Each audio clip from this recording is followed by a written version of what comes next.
How is it going, my fellow YouTubers and nerds? Jack Babel's here to bring you another exciting review. This one is going to be about the newest blockbuster, Hellboy. Now, I know what you're thinking. Oh god, not another remake. This one is actually quite good. Before I begin, here's a little rundown on the character, the iconic character, the title character, Hellboy.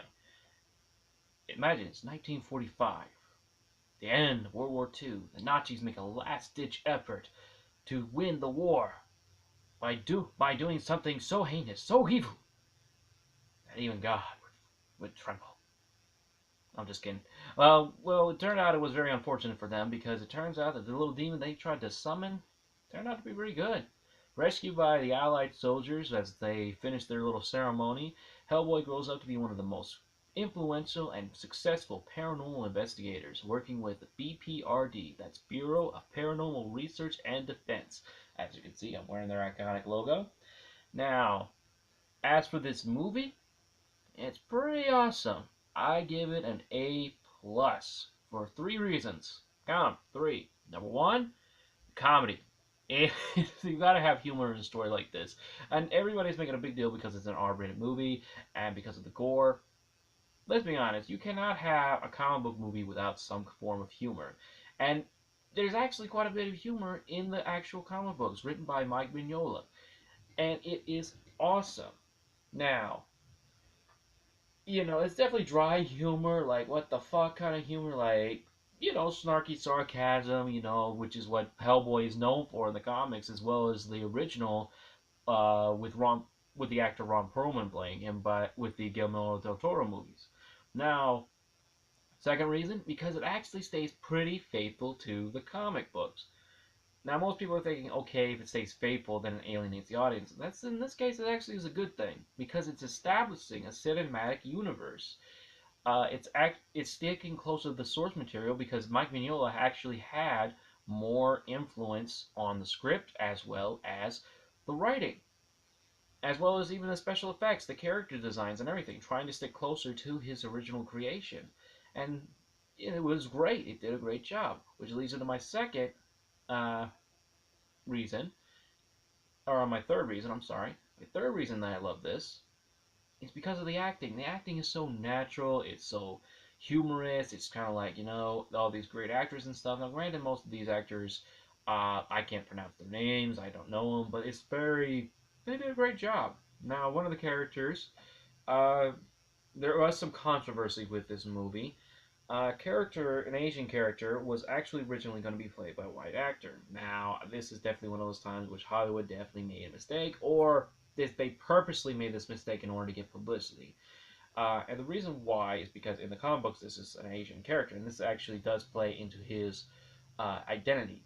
See, in the character named Lieutenant Damo, I'm sorry, he is he is Chinese American. His mother was actually part of the communist regime in China during World War II, as well as during the Cold War. And he just didn't know this. It's a little family history that he's discovering in the comic books. And so it actually is part of his identity. It's like trying to discover his roots, trying to figure out who he is after he became a monster. And it's actually quite well. And I can understand why people are upset because this is actually part of the character's identity. But another character, her name is Alice in the movie, she was a white character in the comic books, but yet they turned her into a mixed race girl. Yeah, they did a great job. The actress is very well. She's hilarious. She's funny, and her race isn't a part of her identity. It's just she happens to be mixed. She happens to be, she's British. I mean, that's the only thing that I can understand be a requirement for this role is that you have to be a British girl to play this role, or at least act British for this role. Now, the only thing that I did not like about this movie is I definitely feel like they could have had some more of the characters, like the more of the well-known characters, like Abe Sapien or Liz from like the original two. But those, Abe Sapien is more central in the comic books than and because he was a popular character for the movies. But the reason I want him in this remake, he does make an appearance. Spoiler alert: he shows up at the end. So it kind of hints that there's going to be sequels, there's going to be a cinematic universe, it's going to be awesome.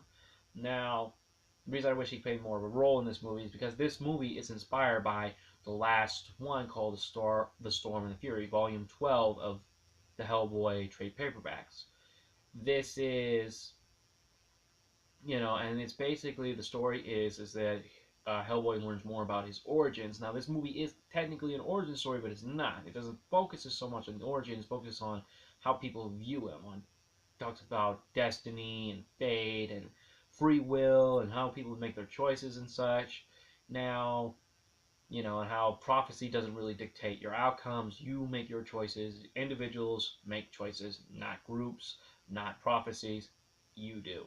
Now, at the end of the movie, it was very good. It was 2 hours long. Definitely one of the better movies that they've made after the comic books, and this is why I say it's better movies, because they stuck to the source material as I said before. Now, I give that. Now, like I said, the only downside is because, like I said, they don't introduce any other characters. I feel like they're trying to test the waters for like these minor characters who aren't so it's like Alice and with the Asian American or Asian English in this case.